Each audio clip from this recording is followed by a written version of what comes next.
Anong range ng settings you usually work on? Settings. Sa settings, una-una, when you're talking about sa camera body, kahit anong camera body. Pero dapat familiar kayo kung ano yung mga use ng mga settings. Ako personally, ang gamit ko is aperture priority. Always aperture priority. Ang ISO is always auto. I understand na kung nagpo-portraiture kayo at saka nagpo-fashion shows, dapat 100 or 200 o 50 kung pwede. Sa street, kulang problema yung grain. In fact, minsan maganda yung may grain. I-auto nyo lang kasi ang problema niya, pag medyo naging cloudy na, medyo dumili, magiging blurry na. Kung naka-auto ISO kayo, magiging sharp pa rin siya, pero grainy. Personally, I prefer grainy over blurry. Siyempre, mas maganda yung grainy kasi ISO, auto, pero minamaximize ko na, no? ISO, auto, maximum 1600.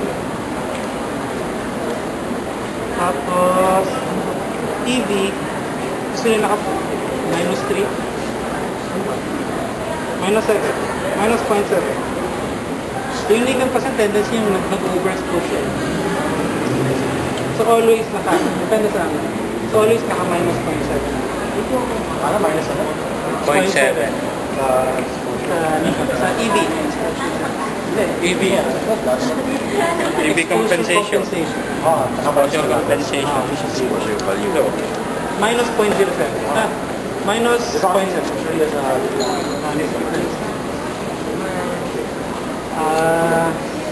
Tuwing kinukuha ko naman yung may ilaw, tagal ko nang nakakuha ng gano'n. Sana yun sa Lucky Plaza. Yung sa Lucky Plaza kasi, meron siyang kung makita nyo, meron siyang bubong. Tapos yung bubong na yun, tapos may bar ng ganyan. Tapos puro puno. So ang tendency nyo, may mga spots of light sa ground na sunlight. Usually nangyayari yun 3 o'clock, 4 o'clock, 5 o'clock. Pag 5 o'clock, mas maganda na kasi yung sun, pa-diagonal mo siya. So mas dramatic. Ginagawa ko, una-una, setting sa camera is spot.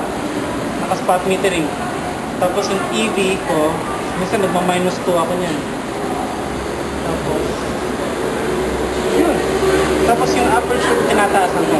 Instead na 1.4, ginagawa kong 2.8 o 3 para sharp.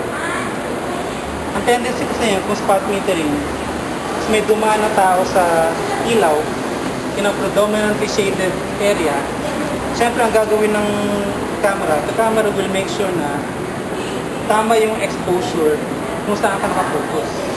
Ngayon, kung yung tao very brightly lit, ang gagawin niya, itadarken niya yung image. Pag dinarken niya yung image, yung mga shadow areas, mas magiging darker pa. Minsan, to the point of umiitim na. So, kaya para siyang spotlight. Kaya para siya may spotlight.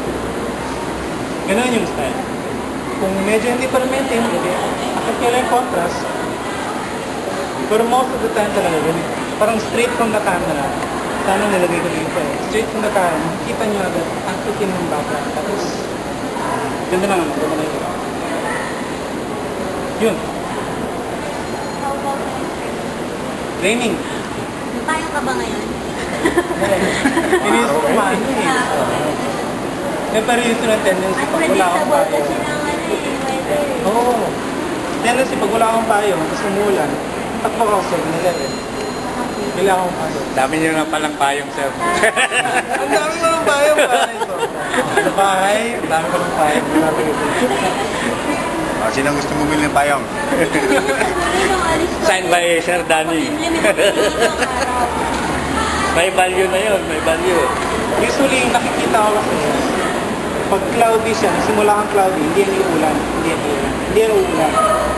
Pero pag medyo cloudy, tapos nagpo-bright, nagkakaroon ng araw, tapos cloudy, yung araw, lakas ng chances yung ulan.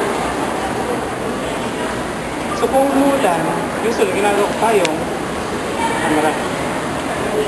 Tapos yung aperture niya, ginagawa ko higher. Kasi ang tendency niya, lahat ng mga tao mo ako nung tumatakbo or nag